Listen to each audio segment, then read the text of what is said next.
Irmãos e irmãs, boa tarde. Louvado seja nosso Senhor Jesus Cristo. Uma alegria mais uma vez estar aqui com vocês. Eu quase que não viria, né, para esse retiro, que eu estou muito atarefado lá com algumas situações da comunidade. Mas aí o Jaime disse que o Tatá e o Geraldo tinham insistido para eu vir, né? Eu fui rezar. Perguntei a Deus se Ele queria que eu viesse. O Senhor disse para mim que eu fosse pregar o retiro, que eu viesse, no caso, pregar o retiro Moisés, antes que ele se tornasse retiro Matusalém. Que a idade de vocês já daqui a pouco não vai dar mais, né? Mas brincadeiras à parte, nós vamos, durante esses dias, com a graça de Deus, fazer esse itinerário de autoconhecimento. Alguns de vocês já me ouviram falar sobre essa temática em outra ocasião, mas especificamente há bastante tempo atrás, eu acho que foi um dos primeiros retiros que eu ministrei aqui mesmo nesse auditório, que me traz boas recordações. Nunca mais nós tínhamos feito nada aqui, né? Era sempre naquele de baixo. Ontem eu brinquei que vocês construíram aquele de baixo por minha causa, porque começaram a vir aqui, né? A gente começou a fazer retiro aqui, começou a vir tanta gente me ouvir que vocês fizeram lá embaixo. O bispo de Paulo Afonso disse que eu sou tão humilde, né, que se eu fosse da diocese dele, ele ia me dar a pastoral da humildade, para eu coordená-la. Mas nós vamos fazer um itinerário de autoconhecimento, claro, vou incorporar outros elementos, aqueles que já viram esse conteúdo certamente vão ter a oportunidade de atualizar, e aqueles que não viram ainda vão ter a oportunidade de ter um primeiro contato com ele. Acima de tudo, que cada um de nós abra o coração para que durante esses dias de retiro Deus mesmo fale a cada um de nós. Amém? Alguém dá uma glória aí, igreja? Glória. Beleza. Tem dois documentos eclesiais e 2 livros fundamentais, onde nós vamos encontrar principalmente o conteúdo de tudo que eu vou falar durante esses dias. É claro que quando eu falo o conteúdo fundamental, né, os exemplos, algumas histórias, algumas coisas que nós vamos passar aqui, vamos dizer, obviamente não estão nos livros. Mas além das Sagradas Escrituras, especialmente os escritos de São João, o Evangelho e a primeira carta, 2 documentos eclesiais, o A Deus Caritas Est, do Papa Bento XVI, e a Divis in Misericordia, do Papa João Paulo II. São 2 textos pequenininhos, mas de bastante profundidade, que servem de referência para que vocês depois façam as leituras e aprofundem o conhecimento de vocês. E 2 livros de autores ainda vivos, o livro Amarás o Senhor teu Deus, do padre Amadeu Sentini. É um livro que eu acho que aqui no Brasil nós não temos mais, nós não encontramos mais ele publicado. Ele foi publicado no Brasil pelas Paulinas, não encontramos mais em livrarias, mas certamente em sebo, essas coisas assim a gente consegue encontrar. Chama-se Amarás o Senhor teu Deus. Tem várias capas, né? E um segundo livro que é melhor do que o primeiro é esse aqui, O Discípulo Amado, Autoconhecimento a partir da experiência de Deus, que é um texto da editora Santuário. Ele é de 2010, mas eu fiz uma revisão agora em 2015, eu acho, 2020. Nós fizemos uma revisão porque algumas coisas foram sendo esclarecidas e eu quis escrever de uma maneira quis escrever melhor, né? Então eu fiz uma pequena reformulaçãozinha. Alguns de vocês talvez tenham uma edição antiga da outra capa, né? Aquela da outra capa. Substancialmente é a mesma coisa, não precisa comprar outro não, viu? A não ser que você goste de ver as mudanças de caminhos, né? Então vamos fazer um itinerário de autoconhecimento, sobretudo por uma via, digamos assim, existencial. Nós não vamos tratar aqui de um autoconhecimento que eu chamaria de funcional, porque quando a gente fala de autoconhecimento, as pessoas elas querem saber, né, elas acham que precisa descobrir qual é o seu temperamento, né, quais são os seus recursos psicológicos, quais são os seus talentos, quais são suas fraquezas. Sim, claro, todas essas coisas nós temos que conhecer. Isso também faz parte do processo de autoconhecimento. Mas eu me refiro a um autoconhecimento existencial, ou seja, aquilo que nós somos essencialmente, fundamentalmente, e que em sua maioria, nós encontramos na revelação cristã. Nós vamos encontrar na própria Sagrada Escritura. Então, o itinerário que eu vou fazer, sobretudo a partir dos ensinos de amanhã, ele foi encontrado, ele é um itinerário bíblico, ele foi encontrado na Sagrada Escritura e na experiência de Deus. Embora vocês vão observar que eu incorporo alguns elementos das ciências humanas, especialmente da sociologia, da filosofia e da psicologia. A primeira coisa a se perguntar é por que se fala tanto de autoconhecimento hoje em dia? Por que esse é um tema em pauta? No passado, há 50 anos atrás, pelo menos 30, 50 anos atrás, dependendo da região, nós não tínhamos esse assunto em pauta. Nós não encontrávamos, por exemplo, livros sobre isso, ou discussões sobre isso, né? Autoconhecimento é uma coisa, é um tema que entrou na pauta da gente de uns anos para cá, né, que a gente começa a falar sobre isso. E por que então? E por que isso? Né? Por que nós não falávamos de uma coisa, não estávamos nem preocupados com isso e agora estamos preocupados com isso? Claro que pode existir diversas explicações, mas eu vou trazer para vocês qual seria a minha visão em relação a isso. Eu acho que isso tem a ver fundamentalmente com o fato que vai ficar expresso um pouquinho nesse slide aqui. Vocês não precisam se preocupar muito em copiar, não, viu? Porque depois eu posso passar os slides para vocês. Eu mando para o Jaime e ele encaminha para vocês. Nós tivemos durante muito tempo um projeto identitário. Os indivíduos, eles tinham uma espécie de projeto identitário que era dado pela própria sociedade. Vou trocar em miúdos para vocês, né? Até fazendo uma pergunta. Qual era o projeto há 30 anos ou 40 anos atrás de uma moça? Era o projeto pessoal dela? Casar. E isso era a grande maioria das moças.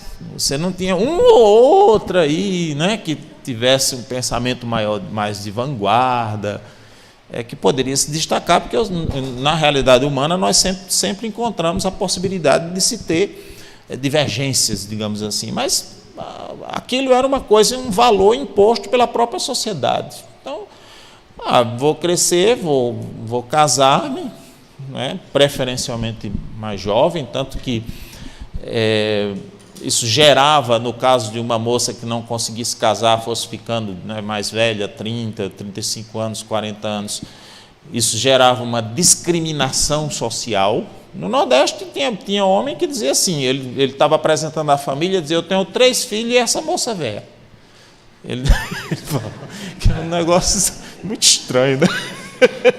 Eu tenho aqui 3 filhos e essa moça velha, como se estivesse assim, disponível para o casamento, tá essa daqui, né?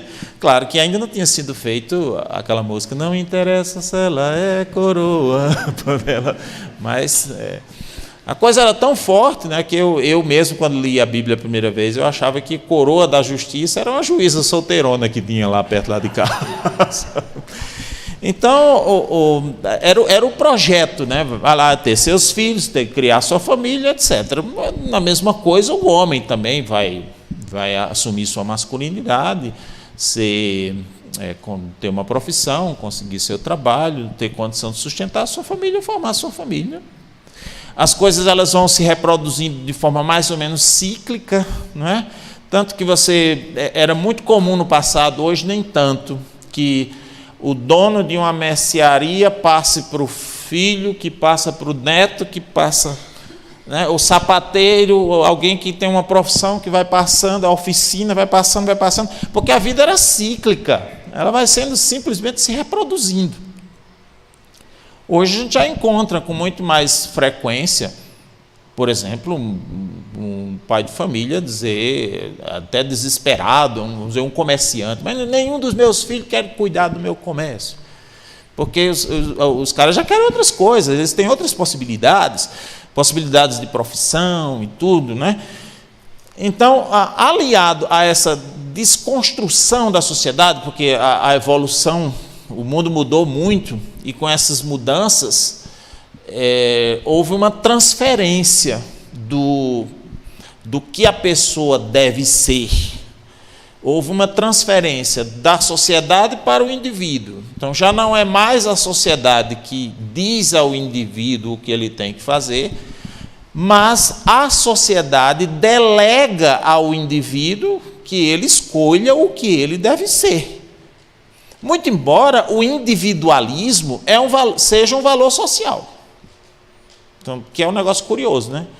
A gente é individualista, mas não porque o indivíduo resolveu ser individualista, porque a sociedade delegou a ele.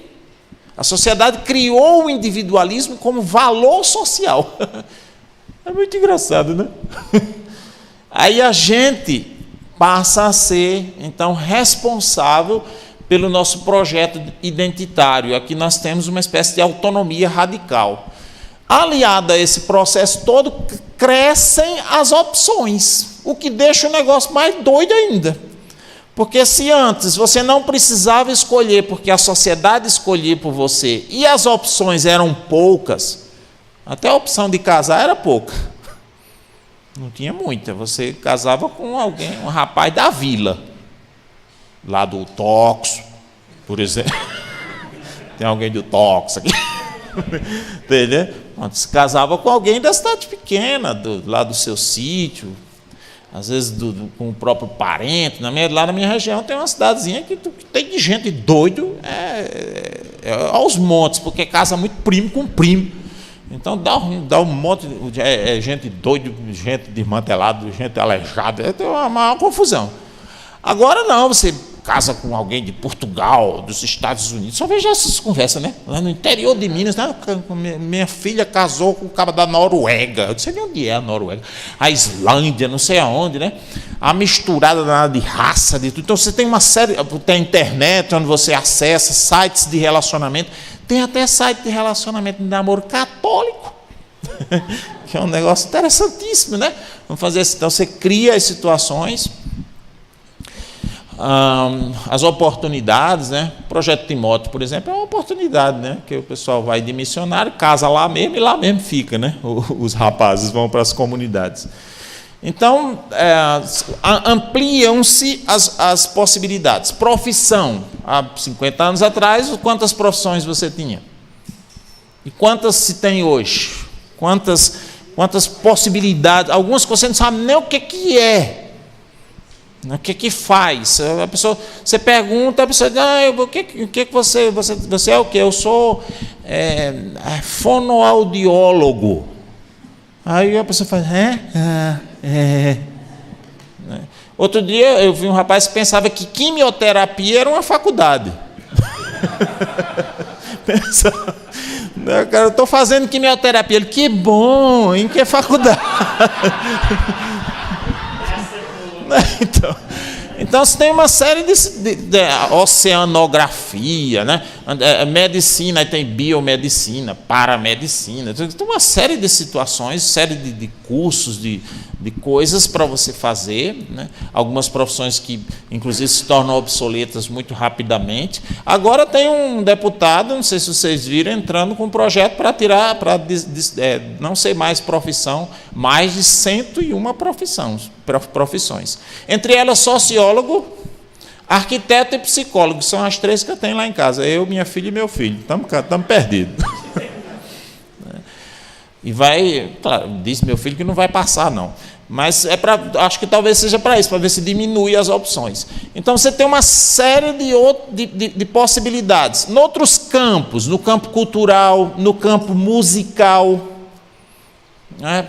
Você tinha no passado aqui em Minas o quê? Música de raiz, sertanejo raiz. Agora o cara pode ser sertanejo universitário, sertanejo de ensino médio, sertanejo de ensino secundário, sertanejo primário. Você tem uma série de situações. Religiões. A gente podia ser ou católico ou no máximo crente. né? Agora a gente pode ser, aí tem vários tipos de crente, tem vários tipos de católico, tem vários tipos de outras religiões, de matriz asiática, de matriz africana, e essas coisas elas vão entrando, elas vão se tornando opções. O indivíduo fica maluco, ele fica louco, aí ele se procura, ele quer encontrar uma identidade. Claro, não é à toa que os sintomas, um sintoma que nós tínhamos no passado que era muito comum era a neurose, que é resultado de uma pressão da sociedade sobre o indivíduo. Você tem que ser isso, você tem que fazer isso, você tem que entrar dentro do padrão social. Às vezes o camarada sofria tanto que ele ficava neurótico. Ele desenvolvia esquizofrenia, ele desenvolvia, como é que chama aquele negócio? Histeria. Agora nós não temos mais neuroses, pelo menos não dessa natureza. Nós vamos encontrar muita, que a doença do século se dizia há 10 anos atrás que era a depressão, já não é mais nem a depressão, é a ansiedade. O que é que eu vou fazer amanhã? O que é que eu vou ser? O que é que eu vou comer? O que é que eu vou... Até o que é que eu vou comer você não sabe.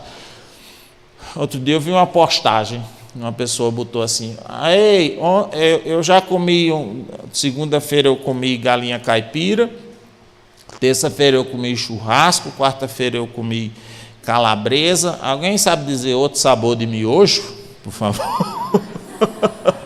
Alguém sabe dizer? E a rapidez, a pressão, né, com que se quer, ao mesmo tempo que a sociedade pressiona a gente para, digamos, tomar decisões, né, decisões rápidas. Então o indivíduo ele entra um pouco em parafuso, né? Na verdade, o que acontece, a meu ver, é isso: os indivíduos eles buscam aquilo que a sociedade lhes nega. Então por isso que se fala tanto de autoconhecimento, né? Por isso que isso entra em pauta. Por isso que em algum momento eu vi dentro da minha comunidade, dentro da comunidade Remidos, as pessoas preocupadas com isso. Por isso que eu vi dentro da minha comunidade as pessoas recorrendo a determinado tipo de literatura para poder encontrar caminhos de autoconhecimento. E por isso que eu fiquei preocupado. Porque vocês sabem que quando acontece um momento de instabilidade, seja em que campo for, são ocasiões muito favoráveis para que caminhos não muito adequados eles se apresentem para as pessoas. É o caso, por exemplo, desta temática de autoconhecimento, porque na hora que o indivíduo está se procurando, ele está querendo saber, então começam as pessoas a oferecer caminhos de autoconhecimento. Aí crescem os livros de autoajuda, de autoconhecimento, crescem as palestras, as temáticas, as pessoas que vão querer dizer a você: olha, é por aqui, é por aqui. E como o indivíduo está perdido, ele vai atrás de qualquer coisa. Quanto mais desequilibrado ele tiver, ele vai atrás de qualquer coisa. E é preciso estar muito atento, né? Eu louvo a Deus porque Ele me deu essa graça de perceber isso dentro da comunidade. De que as pessoas existia essa demanda formativa, e eu não podia ficar parado olhando o pessoal ir atrás de Anselmo Grum, de Padre Fábio de Mello. Nada contra a pessoa, nem estou criticando aqui a pregação no conjunto, entendeu? Mas essas proposições, né, muito, muito poetizadas, umas coisinhas muito melosas, né, muito centrada em si próprio, que é a minha maior preocupação, né? Porque, embora seja legítima a busca pelo autoconhecimento, existe um grande perigo hoje, que é essa proposição de um autoconhecimento muito centrado em si mesmo, né? Então, para poder me autoconhecer, eu vou olhar para mim mesmo. Então, eu vou ter que criar espaços para mim. Aí vem essas recomendações que vocês já devem escutar de vez em quando, né? Não preste atenção só nos outros, não. Cuide também de você. Crie um espaço só para você. Às vezes se propõe que se crie até dentro da própria casa um espaço só para a gente, né? Imagina, se pegar aí Como é que a gente faz isso numa situação em que nós temos esposa, filhos, né? Como é que a gente cria um espaço só para nós, né? As mulheres não deixam a gente quieto, nem em outra situação. Oi? Mas a gente tinha anteriormente uma coesão social muito maior quanto aos valores e dos costumes. Então é isso exatamente. Nós perdemos a coesão, né? De evangelho.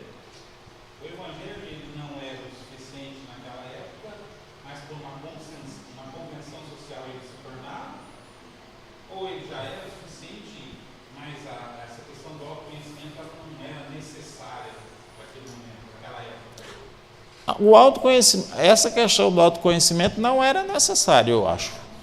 Não era necessário. Então não se recorria a nada, nem mesmo ao Evangelho para se propor isso.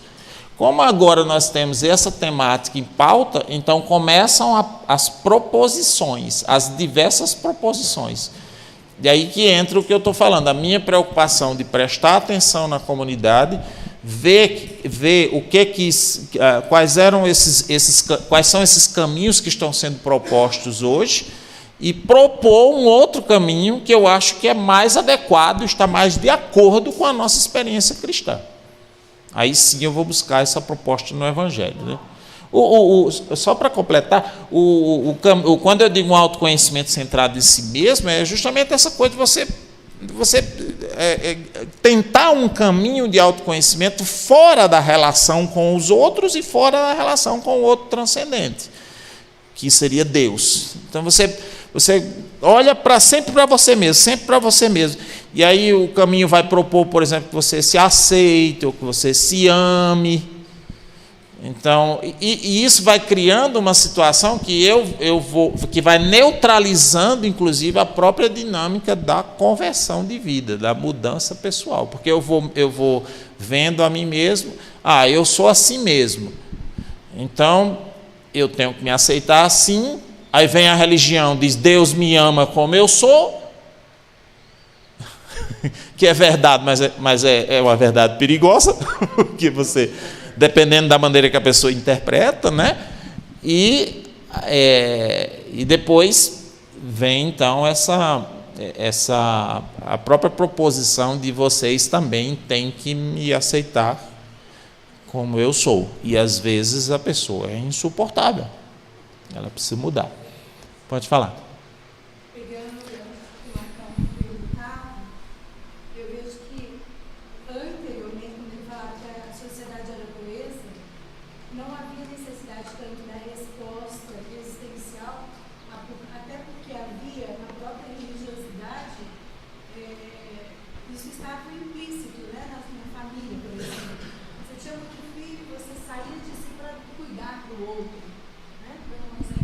Sim. O que eu percebi, e que para mim deixou muito claro isso que você está trazendo, embora não fosse muito uma questão religiosa, quando a gente teve a pandemia em 2020, o que eu vi foi um movimento de psicólogos e psiquiatras buscando demais a logoterapia, porque na verdade eles estavam completamente perdidos no sentido existencial diante da pandemia. Quer dizer, foi um susto deles, estudavam o autoconhecimento, mas eles não tinham noção nenhuma existencial. Quando a gente coloca a questão religiosa na história, quer dizer, tudo que a gente faz, quando apresenta o amor de Deus, eu queria que isso não venha acontecendo, dentro dessa busca de autoconhecimento, ela é vazia. E a pandemia mesmo, com profissionais que trabalham com isso, expôs, deixou claro, né? Caiu num buraco vazio. Uhum. A pandemia revelou muita coisa, né? Revelou muita coisa para nós. Bom, mas de qualquer modo, como eu disse, a busca pelo autoconhecimento é legítima. A gente é uma necessidade de se autoconhecer, mas cuidado com as ilusões, né? Com a proposição. De repente você começa a fazer uma coisa muito centrada em você mesmo, né? Daqui a pouco, não, você é maravilhoso, às vezes não é bem assim, você pode matar um pouco, você pode pensar que é o que você realmente não é, né? Ou então uma proposição muito imediatista, porque o autoconhecimento ele passa por um processo também de crescimento do ser humano. essas coisas meio imediatistas, né? Tipo esses livros aqui, Os 3 Passos do Autoconhecimento. É muito estranho você pensar em... Tem alguns livros que você não... Quando vê a capa não dá nem vontade de ler, né? Porque 3 passos de autoconhecimento, eu vou pensar que são 3, que eu vou conseguir chegar ao autoconhecimento em 3 passos. Eu fui ler recentemente um sobre a ansiedade, né? Como vencer a ansiedade. Eu já estava no 3º capítulo e o cabo não dizia, aumentou minha ansiedade. Eu já estava, digo, como é que esse cabo quer que eu vença a ansiedade desse jeito, né? Mas também é assim não. 3 passos do autoconhecimento. Esse aqui é um curso, né, que você pagaria para participar, né? Autoconhecimento pela alimentação. É estranho. Mas isso aí eu já acredito mais, né? Porque quem come rapadura, cuscuz, farinha, já, né, tem outro tipo de identidade cultural. Então podia ser que você diga-me o que comes que eu te direi quem és. Seria uma coisa mais ou menos assim. Não dá para poder, pode até ser que se chegue a algumas percepções, mas não dá para ficar partindo, né, desses caminhos assim frágeis. A gente precisa seguir um percurso e uma visão correta a respeito de si mesmo, para poder você atingir uma visão correta a respeito de si mesmo, que é um percurso gradativo, né, que obedece às fases de crescimento do ser humano e que parte da autoidentificação, né, o que significa concretamente a autoidentificação. Você vai passar por etapas de identificação pessoal, ou seja, de autorreconhecimento, né? O primeiro deles é o que a gente chama de nível corporal, que é a primeira e mais elementar possibilidade de autoidentidade, é a do corpo, é você dizer quem é você a partir da sua constituição corpórea, do seu físico. É mais elementar por quê? Porque qualquer criança de 2 anos de idade, já se você mostrar uma foto dela a ela já vai dizer que é ela já vai reconhecer que é ela, né? É diferente se você mostrar, digamos, um rol de... Você pegar uma criança, mostre um rol de características psicológicas dela que ela não vai conseguir reconhecer. Isso aqui sou eu. Mas se você mostrar uma foto dela, ela diz, sou eu. Então, por quê? Porque é o primeiro nível de autoidentificação. Seria o nível corpóreo, né? É o mais elementar, né? É curioso que é o mais elementar e depois vai ser o mais alto também nível de identificação, de autoidentificação, é o nível do corpo, quando você passa por diversas etapas e no ápice da maturidade você reconhece o seu corpo como um espaço a ser doado, até o corpo. Então ele é o primeiro e ele é também o último, o que alguns chamam de nível metacorporal. Então, você teria o nível corporal, que é o primeiro nível de autoidentidade, eu sou o meu corpo, e o último nível de autoidentidade é quando eu identifico o meu corpo, mas não o meu corpo como meu, e sim um corpo como dom para os outros, que é o último nível, porque é a fase mais difícil, é muito difícil a gente chegar a esse nível, né, de ver o corpo como um dom para os outros. Já não tem mais nem preocupação com o corpo, porque sabe que ele é um dom. Ele vai ser um dom para as pessoas. Agora, parece que muita gente, muitos adultos inclusive, porque é normal a gente ver isso no adolescente. A criança, ela capta isso do corpo e depois ela vai crescendo, até na fase adolescente ela está excessivamente preocupada com o corpo, porque ela entende o físico como um mecanismo de autoafirmação pessoal. Dá para entender? Você quando você é jovem, tem 13, tem 12, 13, 14 anos, qual é a nossa preocupação? A preocupação é que é não ter o nariz grande, é não ter a orelha grande, é o cabelo ajeitado, se nascer uma espinha, a gente já fica, né, preocupado, porque o pessoal vai rir, etc. e tal. Não é? E como os feios sofrem, né? Experiência própria. Quando era mais novo, né? A gente doido para ser bonito, mas não tinha jeito. Fazia um esforço, né? Então, é natural que isso exista no adolescente. Depois a gente precisa ir evoluindo isso. Mas, ao que parece, muita gente ainda permanece nesse nível. Não sei se é por causa da pressão social, né? Mas há algumas pessoas que ficam tão identificadas, ficam tão paradas na autoidentificação física, que elas entendem o corpo como uma possibilidade de autoafirmação e, portanto, com um medo excessivo de um defeito estético, não precisa ser uma feiura propriamente dita, mas um defeito estético, uma doença, não é? O que será de mim se eu ficar doente, se eu ficar aleijado, se eu ficar careca, se eu ficar... Eu olhei só, foi casual, viu? Se eu ficar banguelo, não é? E aí entra numa neura, diante da possibilidade disso acontecer, já entra numa neura, porque está num processo de identificação simplesmente do corpo. É como se... A coisa funciona mais ou menos assim. Se isso acontecer comigo, por exemplo, se eu perder minha beleza, é como se eu deixasse de existir.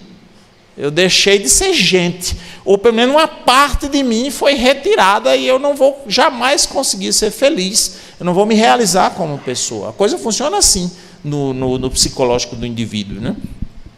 E aí...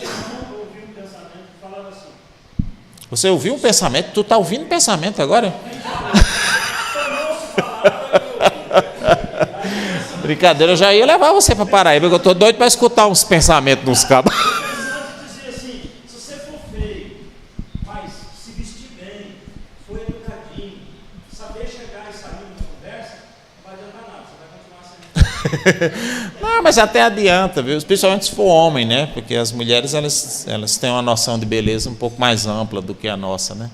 A nossa é muito restrita, é uma pena, né? As mulheres elas têm uma noção de beleza mais no conjunto. É por isso que homens feios casam com mulheres bonitas, viu? Então se cria uma preocupação exagerada de manter forte, sadio, bonito, juvenil o próprio corpo. A nossa sociedade atual ela tende a supervalorizar e como é que a gente chama? Engatar? Não, entravar a pessoa nesse nível. Porque aí, havendo uma supervalorização social do corpo, então você pode prestar atenção, os sintomas disso, cresce o número de academias, de possibilidades de cirurgia plástica, estéticas, clínicas de estética, todas essas coisas são sintomas de uma demanda de consumo, né, que as pessoas necessitam. E por que elas necessitam? Porque elas precisam se sentir gente. E para se sentir gente, elas precisam estar bonitas. Então vão crescendo essas possibilidades, porque a sociedade pressiona um pouco para isso. O que é uma contradição, porque se você prestar atenção, a nossa sociedade, entre outras contradições, ela tem uma contradição muito interessante, porque há um valor social que pleiteia que a gente aceite todo tipo de pessoa sem discriminação e sem preconceito. Tipo assim, então não se tenha nenhum tipo de preconceito, nem com negros, nem com pessoa do cabelo ruim, nem com deficientes físicos, etc. e tal. Então, todo mundo, você não pode ter preconceito de ninguém, mas, por outro lado, a sociedade desenvolve um padrão de beleza e exige às pessoas que elas sejam bonitas. Então, como é que a gente quer que as pessoas respeitem, mas, ao mesmo tempo, a gente está estabelecendo determinados padrões que fazem as pessoas se sentirem ou mais valorizadas ou menos valorizadas. E não tem jeito. Do mesmo modo que você se enxerga a si, geralmente tende a ser o modo como você enxerga os outros. Então, se você, por exemplo, tem uma neura para ficar magra, você tem essa neura também em relação às outras mulheres ou aos outros homens. Você estabelece a mulher, você está tão gorda, como é que você pode ficar desse jeito? Faça um regime, etc, etc. Até quem diga que a serpente, quando convenceu Eva de comer a fruta, foi com esse argumento, né? Come, boba, emagrece. O segundo nível é o nível seria o nível psíquico, né? Que é aquela possibilidade da gente se definir a partir de nossos talentos e de nossas qualidades psicológicas, como, por exemplo, a inteligência, a capacidade de se sair bem em uma determinada tarefa, a habilidade artística, a habilidade nos esportes, a habilidade numa determinada profissão. Isso aqui é um segundo nível. Quer dizer, primeiro você se percebe no corpo. Quem sou eu? Eu sou o meu corpo. Depois você começa a identificar algumas características psíquicas. Eu sou inteligente, ou eu sei jogar bola, ou eu sei cozinhar bem, ou eu tenho facilidade com música, ou eu sei, decorar.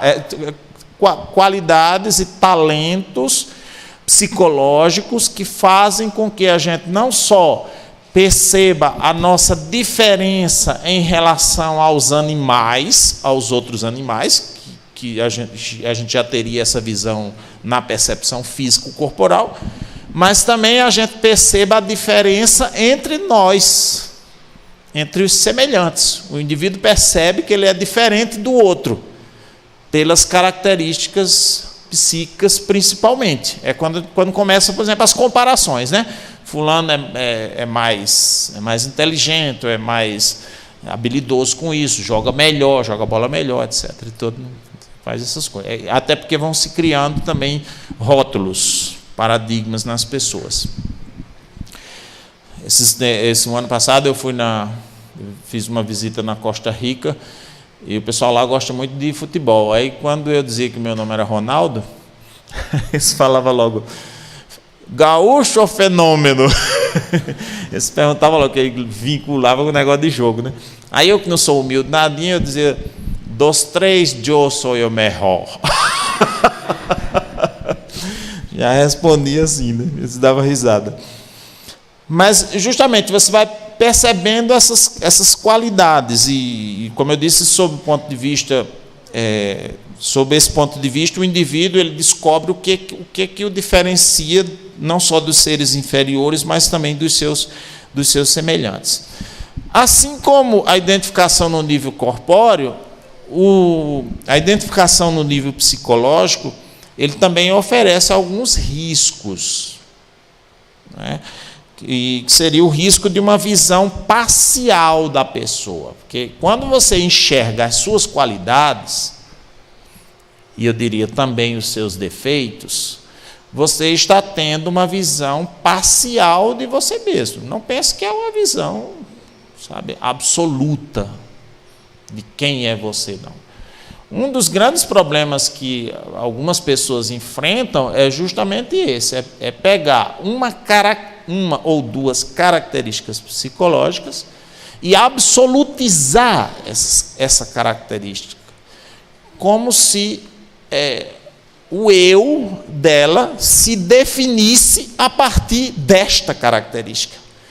Isso aqui cria um problema seríssimo para o ser humano, porque ele vai sempre querer se sair bem. Para ele é uma questão de sobrevivência, se sair bem naquilo que ele acha que é ele, senão ele vai se sentir uma pessoa infeliz, uma pessoa não realizada. Dentro dessa característica, ele também se impõe na sociedade. Sim, e as próprias pessoas que convivem com ele também ajudam ele a construir essa imagem de si, que acontece sempre um pouco na interação, né? Aí há também uma espécie de pressão social. Por exemplo, você é um bom músico, aí eu sempre espero que quando você vai cantar, você dê show. E às vezes você vai, de repente você vai errar, ou vai aparecer um cara que canta melhor do que você, e aí? Aí as atenções já não serão mais para você, já serão para outra pessoa. Aí é aqui que começam muitas vezes as crises dentro principalmente da vida comunitária, mas também na família, no trabalho, na vida das profissões. A gente vê muito isso, né, no ambiente trabalhista, no ambiente do trabalho. As principais consequências seriam essas aqui, né, só destrinchando isso que eu estou falando.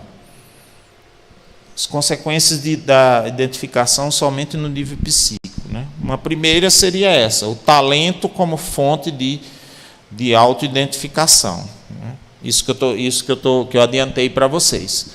Você absolutiza um talento. Então, qual é o seu talento? Tem até um programa, né? Qual é o seu talento? Então, você absolutiza aquilo. Ou um, ou até mais de um, e esse cabedal, né, esse conjunto de talentos se transforma na sua principal meta existencial. Então, você se sentirá agente tanto quanto você se sair bem nesse tipo de tarefa, nesse tipo de atividade, né? É como se a pessoa sentisse psicologicamente, isso funciona assim no indivíduo, é porque essa coisa funciona de uma maneira que nós mesmos não conseguimos formular racionalmente. São movimentos espontâneos, que saem inconscientes, né?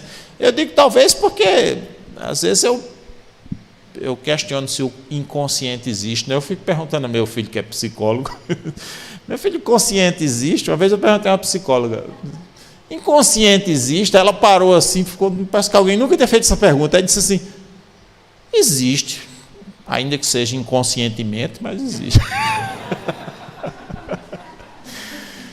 Então, eu gostei muito da resposta dela, né? Ainda que seja inconscientemente, quer dizer, porque tem, se existe ou não existe, mas é fato que existem mecanismos psicológicos do nosso cérebro que a gente não domina, digamos assim. Você não consegue formular, você não consegue deter. É como se fosse uma espécie de uns loucos que tem dentro da cabeça da gente, que vai fazendo a gente agir, às vezes, de uma maneira tão espontânea e tão automática, que você mesmo, depois, quando percebe o que você fez, você fica irritado e frustrado com você mesmo, porque tem esses mecanismos. E um deles pode ser esse, né? Pode ser... a coisa funciona assim, eu tenho um talento, então é como se a minha dignidade de pessoa dependesse do meu sucesso nessa tarefa. Pode prestar atenção que dentro das comunidades, a gente enfrenta muito esse tipo de situação. Às vezes a pessoa ficou com raiva, você não sabe por quê. Ela ficou triste, saiu do grupo de oração naquele dia triste, mas fulano está tão acabrunhado, ninguém sabe, mas ninguém fez. A pessoa chegou, ei, eu disse alguma coisa com você? Não, mulher disse não. E ela mesma, às vezes, não sabe formular, ou não quer dizer que ela ficou triste porque apareceu alguém mais simpática do que ela e chamou mais atenção dos outros do que ela. Só por isso ela ficou triste. Dá para entender? Ela ficou triste por isso. Ou porque ele foi dar um curso junto com você e eu tenho uma autoidentificação na minha capacidade de ensino, mas aí o pessoal gostou mais da sua aula do que da minha. Eu fico triste. Eu fico acabrunhado. Aí mas eu fiz alguma coisa, por que ele está assim? Por que ele está calado? Às vezes nem ele mesmo sabe dizer. Porque o nível de autoidentificação está no nível psíquico, no nível psicológico. Ele não deu sequência no processo de autoconhecimento. E está com essa visão, né? Baseado nessas qualidades, a pessoa ou se sente um fracasso ou se sente um super-homem. Uma mulher maravilha, né? Se ela se sair bem, eu sou um super-homem, eu sou o máximo, né? Aliás, eu não sou o máximo, eu sou o excesso, né? Se eu me sair mal, eu sou um fracasso. Aí eu não quero mais ir fazer aquela coisa. Não, bote outro.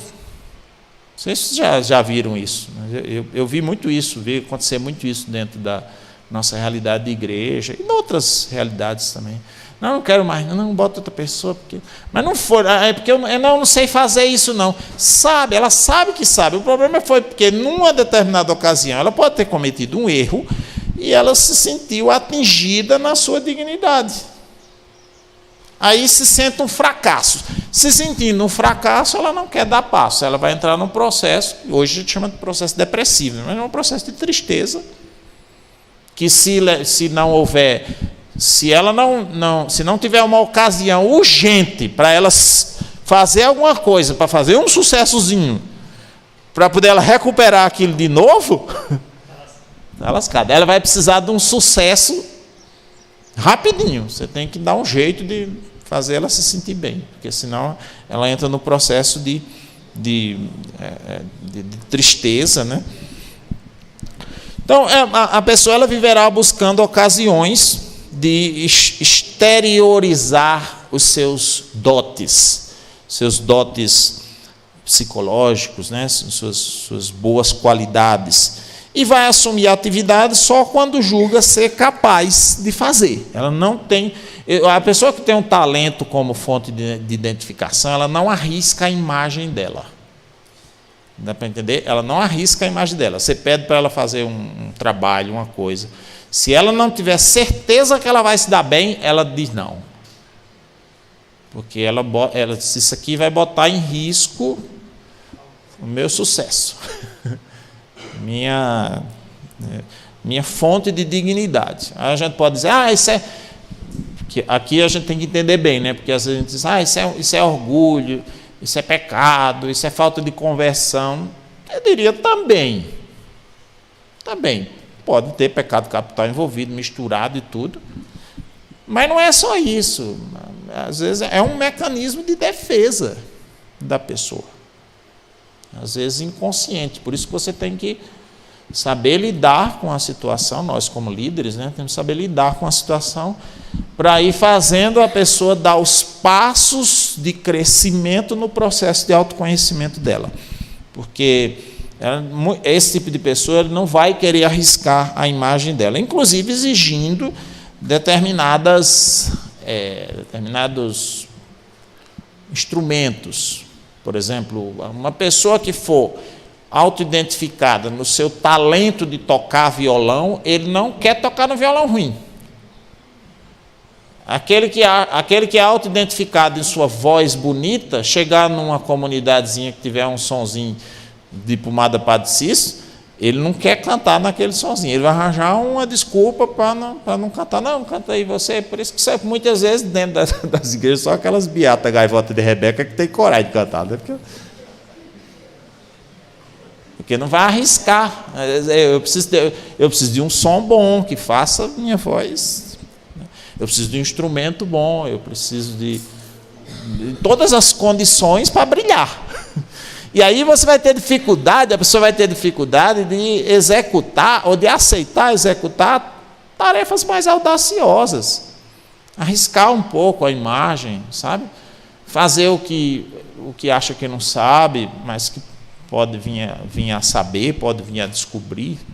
Uma vez eu atendi um rapaz que ele manifestou comigo, né, compartilhou comigo essa insegurança, uma insegurança, isso aqui é muito comum de acontecer. Ele compartilhava a insegurança que ele tinha de fazer determinadas coisas. Ronaldo, o pessoal pede para eu fazer, mas eu não tenho coragem, eu tenho medo, qualquer coisa, principalmente se for para falar em público, se for para fazer tal tarefa. E eu tinha observado que nesse mesmo dia, este mesmo rapaz, eu estava coordenando uma oração de adoração ao Santíssimo Sacramento, e do nada ela entrou no meio, pegou o violão e cantou uma música lá, sem nem eu chamar. E tocou muito bem e cantou muito bem. Então eu comecei a questioná-lo, né? Tá, mas você disse que não tem coragem de fazer nada, eu nem chamei você para fazer nada, e você pegou o violão e começou a cantar. Então, o que está acontecendo? Não sei, tal. O que está acontecendo? Claro que com ele eu fiz outro caminho, mas aqui eu posso dizer a vocês. O que está acontecendo? Aquilo é uma tarefa que ele tem certeza que se dá bem. Então, não precisa nem ninguém chamar, ele vai lá e faz. Mas se for para arriscar a imagem dele, Aí ele teme, ele vai ficar com um bocado de medo, né? Uma quantidade de medo muito grande. Outra consequência desse nível de identificação no nível psíquico é a dependência da função. As pessoas que são identificadas no nível psicológico, elas correm esse risco, né, de se tornar mais ou menos dependente da função que ela exerce. Isso pode ser em qualquer coisa, no trabalho, na comunidade, na paróquia, na igreja, né? Por que vocês acham que tem pessoas, às vezes, que se perpetuam em determinadas funções? Às vezes, claro que pode ter circunstâncias objetivas, mas quando a gente vê aquele discurso tipo assim, não, mas não tem ninguém para ficar no lugar, eu já desconfio, né? Mas, na verdade, o cara está identificado naquela coisa ali da função do lugar, né? Porque mais cedo ou mais tarde vai ter que aparecer alguém para suprir, né? Porque ninguém é eterno, né? Você não vai viver a vida toda. É muito comum isso acontecer com líderes de determinados setores, pastoral, comunidade, né? Tanto que nós, como comunidade, muitas vezes nós temos que criar mecanismos até legais, normativos de rotatividade de poder, porque se você deixar na mão dos caras, eles ficam ali, e não é uma questão de... Porque quando você pensa, por exemplo, num poder que lhe traz um tipo de vantagem financeira, aí tudo bem, você diz, não, o cara está interessado em dinheiro, está interessado em status, tá? Mas às vezes não é nada, você está brigando por para ser coordenador da pastoral da liturgia. Você está brigando e não quer que ninguém tome seu lugar lá para tirar o ofertório na hora da missa. Você imagina, né? O cara não tem interesse objetivo nenhum, é só o mecanismo de autoafirmação. O cara se sente gente de fazer aquilo.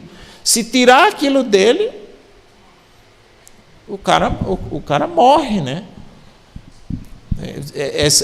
Esse tipo de dificuldade se tem muito com padres. Os bispos têm muita dificuldade com isso, com os padres, porque eles por exemplo, eles chegam no lugar e ficam ali naquela paróquia e, né, eles depois, para poder ser substituído, é uma coisa muito complicada, né? Você fica dependente da função.